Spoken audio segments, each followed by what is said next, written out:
저는 학창 시절에 왕따를 당한 적이 있어요. 왕따라고 말하기 조금 애매한 부분은 저랑 제 친구 두 명이서 왕따를 당했거든요.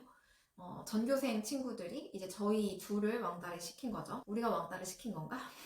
드라마나 영화에서 나오는 것처럼 사물함의 물건이 다 뭐 어지러지거나 아니면은 판을 먹지도 못할 만큼 망가뜨리거나 막 그런 정도의 건 아니었지만 뭐 저희랑 말을 전혀 섞지 않고 물어봐도 대답도 안 해주고 눈길도 전혀 안 주고 제가 3학년이었는데 앞반에서 화장실로 가려면 다른 반들을 지나서 가야 되잖아요. 지나가는 동안에 이제 욕이라든지 뭐 침 뱉거나 하는 거를 당하고 그랬던 경험들이 있습니다. 그래서 사실 그때는 1층에 선생님들이 쓰는 화장실을 쓰고 그랬었어요. 그랬던 기간이 한 3개월 정도? 그리고 당시에 프리첼이라는 온라인 플랫폼이랑 버디버디 메신저가 되게 유행할 때였거든요. 그 버디버디 메신저에 자기소개하는 데에 저희를 타겟으로 한 그런 이야기들이 써져 있거나 아니면 프리첼 익명 게시판이나 뭐 게시판에 저희의 악담을 하는 글들이 계속 올라오고 그게 당시 프리첼이 반별로 만들었었거든요. 다른 반의 뭐 게시판에 저희에 관련된 글들이 계속 이제 올라오고 하는 그런 경험을 한 적이 있어요. 그때는 사실 되게 힘들었죠. 생각해보세요, 여러분. 저는 다른 반의 친구들을 알지도 못하고 얼굴도 이름도 모르는 친구들이 되게 많은데 그 친구들이 익명의 공간에서 나에 대한 험담이랑 악담을 계속 하고 있다는 거, 그리고 그 글들을 실제로 읽었을 때 어린 나이의 아이들이 받게 됐을 충격. 사실 그때는 정말 정말 많이 힘들었죠. 만약에 친구가 없었고 혼자였으면 정말 견디기 어려웠을 것 같아요. 근데 제가 이거를 그럼 어떻게 극복을 했냐? 솔직히 말해서 극복한 게 없어요.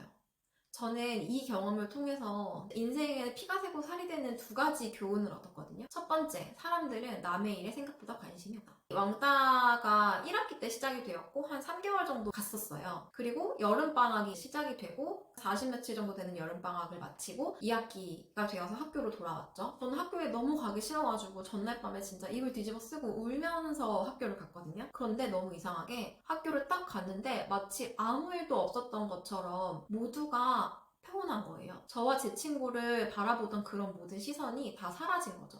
저는 무슨 일이 있나? 라고 생각했는데 그냥 그 사람들은 잊었던 거였어요. 제 일이니까 저한테는 너무너무 힘들고 아팠고 마음의 비수가 되고 개구리에게 던진 돌멩이 같은 그런 일들이었는데 본인의 일들이 아닌 애들한테는 그냥 되게 재미있는 가십이었던 거고 한 달 좀 넘는 시간이 지나니까 그냥 그렇게 잊어버린 거죠. 나는 그렇게 죽을 만큼 힘들었는데 얘네들은 그거를 이미 기억조차 하지 못하는구나 라는 사실이 저는 너무 충격적이었어요. 아, 정말 사람들은 생각보다 나에게 별로 관심이 없구나 라는 거를 깨달았죠. 그 뒤로 이런 얘기 들은 적이 있어요. 10명의 사람들을 내가 만나면 그 중에 2명은 나를 좋아하고 1명은 나를 되게 싫어하고 나머지 7명은 너한테 관심이 없다고. 저는 이제 그 뒤로 사람들도 나에게 관심이 없으니까 나도 다른 사람들에게 관심을 줄 필요가 없겠다. 그리고 인간관계를 맺는 데 있어서 약간은 필요 이상으로 객관적으로 된 것도 있는 것 같기는 해요. 그게 지금까지 제가 삶을 살아오는 데 있어서 꽤 도움이 됐다고 생각을 합니다. 그리고 두 번째 배우기요. 절대로 다른 사람을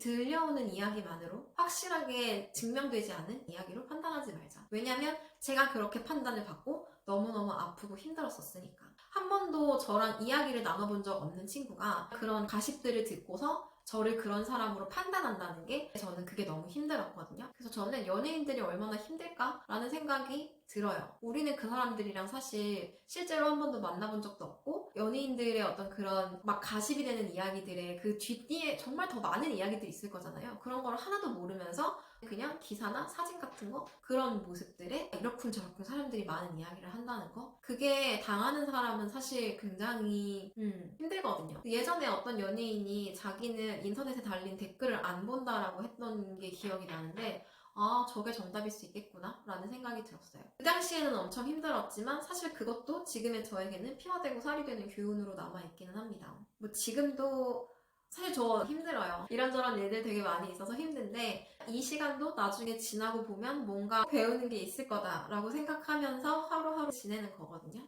이 영상을 보시는 모든 분들도 만약에 물론 나쁜 일이 없고 힘든 일이 없기를 바라지만 만약에 그런 게 있다고 한다면 그렇게 생각하시면 좋을 것 같아요.